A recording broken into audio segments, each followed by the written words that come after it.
This is the story of a girl who never expected to become a mother. A girl who never expected betrayal from the very people who were supposed to protect her. Her name is Fejiro. But life made her a woman far too soon. Fejiro lived in a small clay house on the edge of a village with her mother and father. Her father, Papa Fejiro, was a palm wine tapper. Every day he climbed tall trees, collected sweet wine, and rode his old bicycle around town delivering it to restaurants. But they never paid him on time. They say market is dull, that they use the money to buy meat. But what about my own sweat? He would come home tired, his eyes sunken, his hands calloused. And her mother. Mama Fejiro bought cassava from Farm Road and turns it to Gary for sale. Every morning she would ride down farm roads, buy cassava in bulk, and return with sacks tied to her bicycle. Together, mother and daughter would peel the roots by hand, wash it with water. Then, with lantern in one hand and a basin in another, Fejiro would carry it to the grinding machine. It was already 7:45 p.m. when Fejiro and her mother reached Engine Bello's compound. The compound was noisy. Diesel smoke from the grinding machine filled the air. There were at least 12 people already in line, each holding basins of cassava. Fejiro stood beside her mother, holding their basin tightly, her face calm but tired, often waiting till 1 a.m. just to grind the cassava. Fejiro's eyes were heavy, her legs numb, but she helped anyway, passing the cassava, holding the bags, scooping the grinded paste. At home, she would have a cold, quick bath. She would eat plain iba and watery okra soup. No fish, no meat, just quiet hunger. After her meal, she would sit on the floor and complete her assignments, until she finally slept by 2:30 a.m. Before the first bird could sing, the soft voice of Mama Fejiro broke the silence of the early morning. Mama Fejiro, whispering gently, "Fejiro, my daughter, wake up. It's morning." Fejiro opened her eyes slowly. Her whole body ached. "I already set the fire. Help me fry some Gary before you go to school." Fejiro nodded. She didn't complain. She never did. She stood up, washed her face with cold water, and wrapped a scarf around her hair. Then she joined her mother at the back of the house, where a big pan sat on top of 3 stones, fire burning underneath. Mama Fejiro poured some wet cassava mash into the pan. The smoke quickly rose, sharp and hot. Fejiro picked up the wooden spatula and began to stir. The smoke got into her eyes, and tears rolled down her cheeks. Not from sadness, but from the fire. She sniffed and continued, her arms moving back and forth, back and forth. By 7:30 a.m., Mama Fejiro took over from her. "Go and get ready for school. You're already running late. I'll finish this one." Fejiro wiped her hands and ran inside to prepare. She stood in front of a small mirror hanging on a cracked wall. Quickly, she oiled her face and adjusted her school uniform.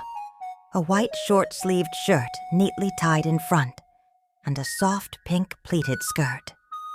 It wasn't new. It wasn't ironed, but it was clean. As she stepped outside, she heard the distant bell ringing. Fejiro, alarmed and shocked, said, "Oh no, the bell already?" Then she ran. She was just 10 years old when she got a scholarship to Royal Hill Secondary School, one of the most expensive and well-respected schools in the country, a place where senators' children, billionaires' sons, and daughters of governors studied.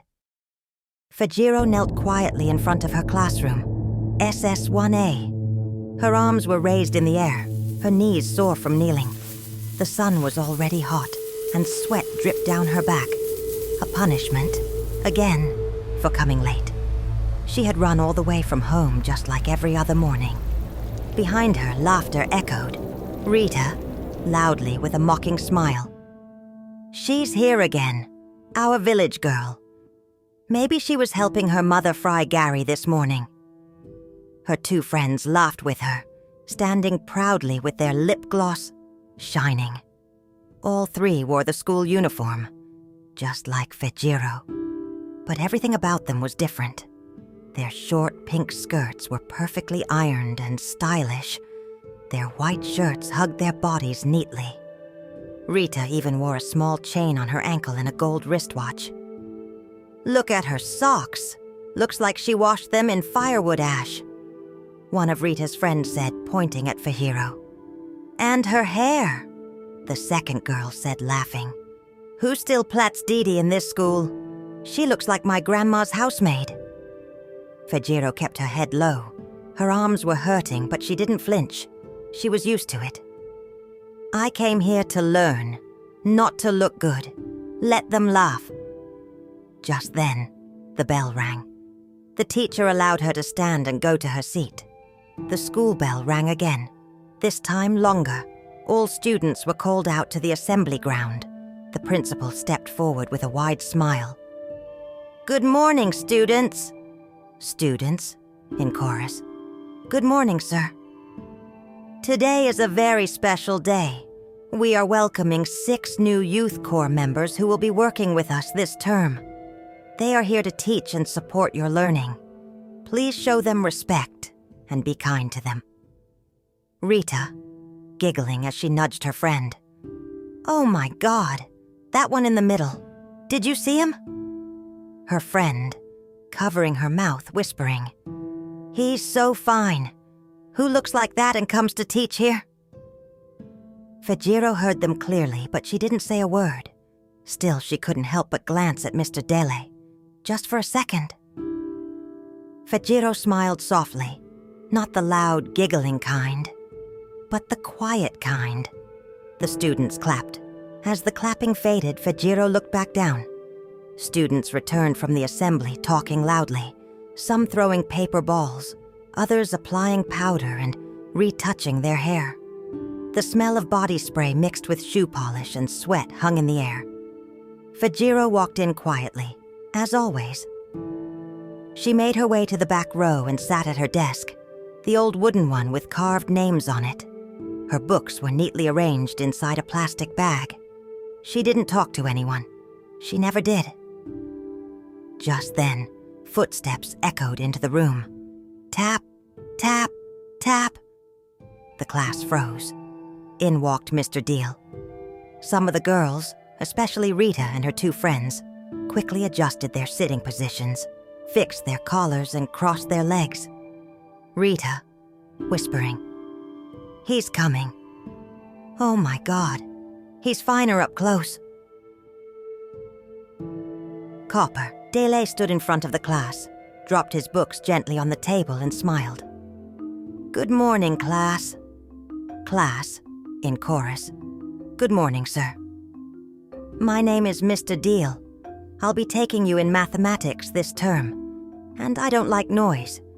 So if you were planning to gist during my class, you'll have to find another hobby. The class laughed lightly. Mr. Dele turned to the board and began to write. What is the least common multiple, LCM, of 12 and 18? He asked, turning back. Let's start easy. Who can solve this for me? Almost immediately, Rita's hand flew up, confident and proud. Her 2 friends followed. One of the boys in the front row raised his hand too, and quietly, from the back corner. Fejiro raised her hand, slowly. Mr. Dele looked around the room, then smiled gently, pointing his hand to the back. You, the girl at the back. What's your name? Fejiro stood. Fejiro, sir. The answer is 36. He smiled and said gently, Beautiful girl, with a beautiful brain. Everyone, clap for her. The class clapped, but Rita burned in silence. After class, Rita and her friends waited for Fejiro behind the building. They had retouched their makeup and adjusted their short skirts. Rita said angrily, Listen, Fejiro, don't you ever raise your hand before me again, or whenever you see my hand up. Fejiro, quiet but firm. I only answered the question. That's what school is for. She's pretending to be smart now. This is your warning. Stay in your place, or I'll make school a nightmare for you. Fejiro stayed calm, even though her eyes were starting to water. She said nothing as they walked away, laughing. Fejiro smiled and said to herself softly, I didn't come here to fight. I came to learn and to change my life. Months passed. Fejiro stood in front of a cracked, broken mirror, nailed to the wall. She held an old wooden box in her hands, faded and dusty, with peeling red paint and a small rusted latch. It was her mother's. Once upon a time, Mama Fejiro had used it when she was a young woman, back when she attended women's union meetings and village dances. But those days were long gone. The box had stayed under the bed, untouched, until today. Fejiro gently opened it. Inside were old makeup items, dried lipstick, cracked powder, a small blue eye pencil, and a half-used perfume bottle with a missing lid. She picked up the lipstick, rubbed it lightly on her lower lip. Then she looked at herself. Not bad. She brushed her hair slowly and parted it neatly, smoothed the edges. She wasn't sure why she was doing it, but deep down, she knew. It was Corper Dele. She had tried to ignore it at first, but the more she heard Rita and her friends gossiping about his smile, his voice, the way he walked, the more she found herself quietly liking him. Mama Fejiro walked into the room. She stopped at the door and stared for a moment, raising one eyebrow. Is that my powder? Fejiro jumped slightly and laughed. Mama, I just wanted to look nice today. Everybody in school is always shining. Their lips are red, their hair is straight. I just wanted to try small. Mama Fejiro shook her head. As long as you don't let it distract you. It's only your books that will carry you out of this firewood life.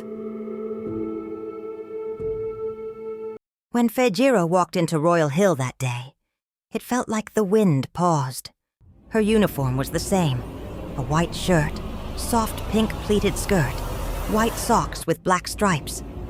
But today, her face was different, brighter, fresher. There was a glow. Her lips had a soft shine. Her cheeks looked a little rosy. Her hair was neatly parted and tied with care. She didn't mean to draw attention, but heads turned. Boys looked up from their benches. Girls stared quietly. And then, Rita, standing with her friends by the front porch, arms folded, lips pursed. Rita, squinting. Wait, is that Fejiro? Rita's friend said, surprised. She's wearing makeup? The second friend, rolling her eyes. From where? Or is it palm oil? They laughed, but it wasn't real laughter. It was nervous, because they knew.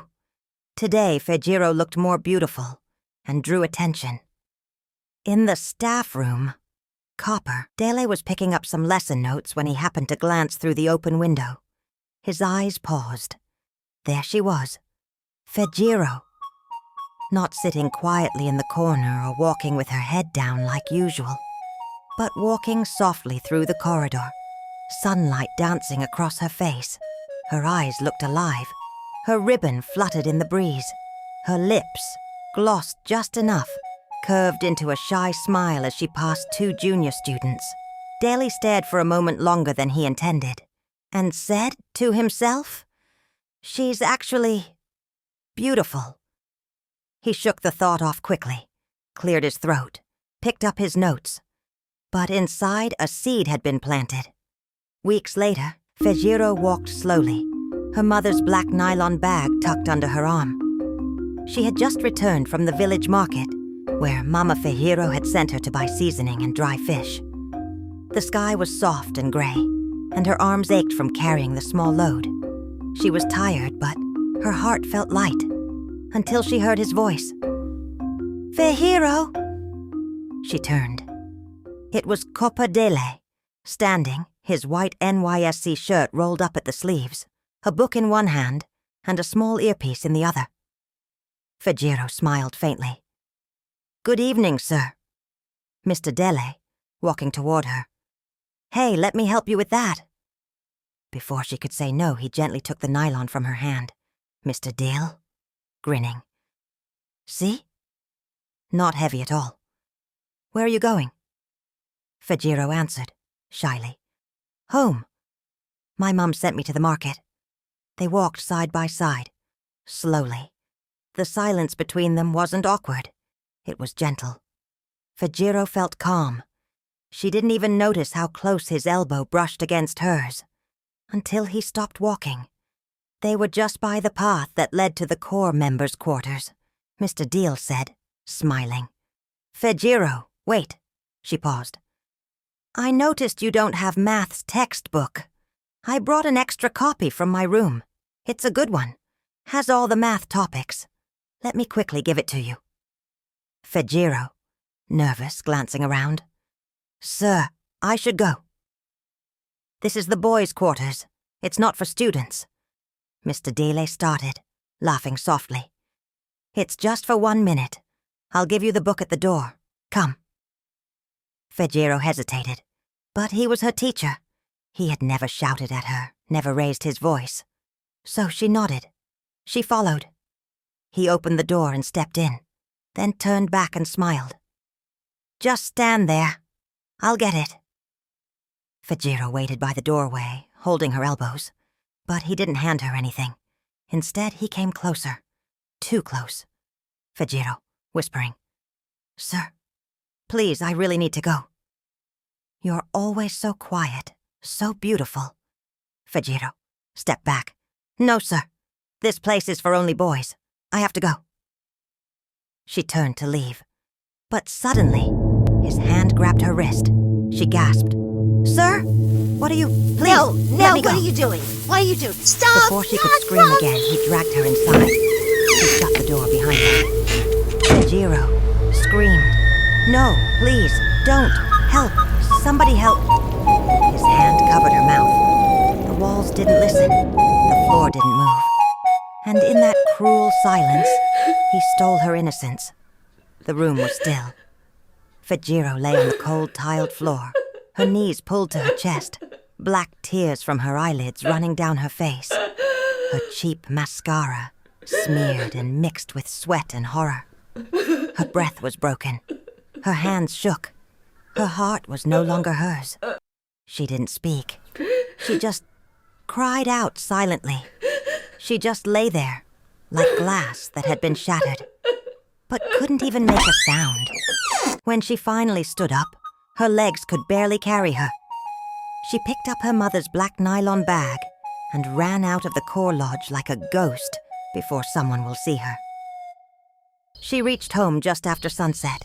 She tiptoed in through the side entrance so Mama and Papa wouldn't see her face. But Mama Fejiro called out from the small backyard. "Fejiro, is that you?" "Yes, Mama." "You came late. Hope you're all right?" "I'm fine. Just tired." She didn't wait. She went straight to the bathroom, an open area behind the hut with a water basin and a curtain tied around it. There she scrubbed her body, over and over, her arms, her legs, her face. She poured water on herself again and again. But the feeling didn't leave. The ache didn't wash off. She walked out of the bathroom, passed by her parents quietly, and entered her small room. She didn't eat. She didn't touch her books. She just curled up in the corner of her bed and cried. Fejiro couldn't sleep. She sat up in the darkness, both hands pressed tightly against her ears. Because the screaming hadn't stopped. It was still inside her. Her own voice. The way she had begged, the way she had screamed. It echoed, over and over. Fejiro, whispering to herself, "Stop, stop, please stop." But the room stayed dark, and the echo didn't stop. The next morning came too fast. It felt like the night had only lasted 10 minutes. Fejiro opened her eyes and stared at the ceiling. She had not really slept. Her pillow was damp. Her arms were sore. and her head throbbed. Everything around her felt louder. The birds, the footsteps, the sound of her mother's firewood cracking outside. She sat up slowly. Her body was present, but her spirit had not followed. She bathed in silence. She wore her school uniform, packed her books, and she left for school. When Fejiro entered the school gate, she kept her head low. Her eyes avoided everyone. Her walk was slower than usual, but she tried to act normal. Minutes later, the class door opened. Dele entered with his usual warm smile. "Good morning, class." "Good morning, sir." Fejiro looked up. Just for a second, their eyes met, and he smiled, like nothing had happened. Let's continue from where we stopped yesterday. Page 42, least common multiple and highest common factor. Fejiro stared at her book, but the numbers danced on the page. The same voice that once made her smile now made her skin crawl. Every time he stepped near her row, she shrunk a little inside. He did not look sorry. He did not look afraid. He looked normal. And somehow, that hurt the most. Weeks passed. Fejiro no longer walked with the lightness she once carried. Her body, once lean from running errands and frying Gary, had grown heavier, especially around her waist. Her uniform no longer fit the same. The waistband of her pink skirt pressed tightly against her stomach. She tried to hide it by tightening her belt higher. In school, she often dozed off in class, her head nodding gently like a leaf in the wind. One afternoon during literature class, her teacher called out, "Fejiro, you're sleeping again?" Fejiro sat up quickly, rubbing her eyes, her face pale and sweaty. She whispered an apology, but her classmates were already laughing. At home, things were harder. Fejiro still helped her mother fry Gary before dawn, but she moved slower now. She slept more often after school. One morning, her mother looked at her closely. "Fejiro, are you all right?" Fejiro nodded quickly, forcing a smile. "I'm just tired, Mama." But Mama Fejiro kept watching. That night after dinner, Papa Fejiro and Mama Fejiro sat under the mango tree behind the house. The moon was high. The air was quiet. Papa Fejiro, with a serious tone, said, "I've been hearing things in the village, that our daughter is changing shape, that her stomach is growing, and the way she acts too tired this day. Are you sure our child is not pregnant?" Mama Fejiro didn't answer at first. Then she said softly, "She sleeps in always. She walks like she's carrying weight. I've seen it too." They looked at each other. A deep, painful silence. Then Mama Fejiro stood and called her. "Fejiro, come here." Fejiro stepped out slowly. Her hands were behind her back. Her eyes couldn't meet theirs. They looked at her carefully now. Her face, her shape, her stomach. "Fejiro, are you pregnant? Villagers are talking. Your body is changing. Is there something you need to tell us?" She opened her mouth, but nothing came out. Her throat closed. Her tongue felt heavy. I... She dropped to her knees. Tears spilled from her eyes. Her hands trembled. But no words came, only sobs. Mama Fejiro took a sharp step backward, her eyes wide. She started, screaming, "Oh my God, you're pregnant?" She clutched her chest. Suddenly, she collapsed. Fejiro rushed her. "Mama! Mama!" Papa Fejiro screamed, "Jesus! Somebody help! Get water!" They rushed her to the small village clinic. Fejiro sat beside her mother's head, crying and wiping her face. At the clinic, the doctor checked her blood pressure and called for oxygen. Then he turned to them, calm but serious. "She's having a seizure. Her body went into shock. If we don't treat her quickly, it may lead to a stroke." Fejiro couldn't stop crying. Her stomach twisted, her face soaked. "I didn't mean to hurt her. I didn't mean for this to happen." Her father didn't speak. He just sat there, staring at the floor. 2 days later, Fejiro and her father walked through the gates of Royal Hill. Heads turned, some students whispered, some pointed. Fejiro walked slowly, holding her stomach.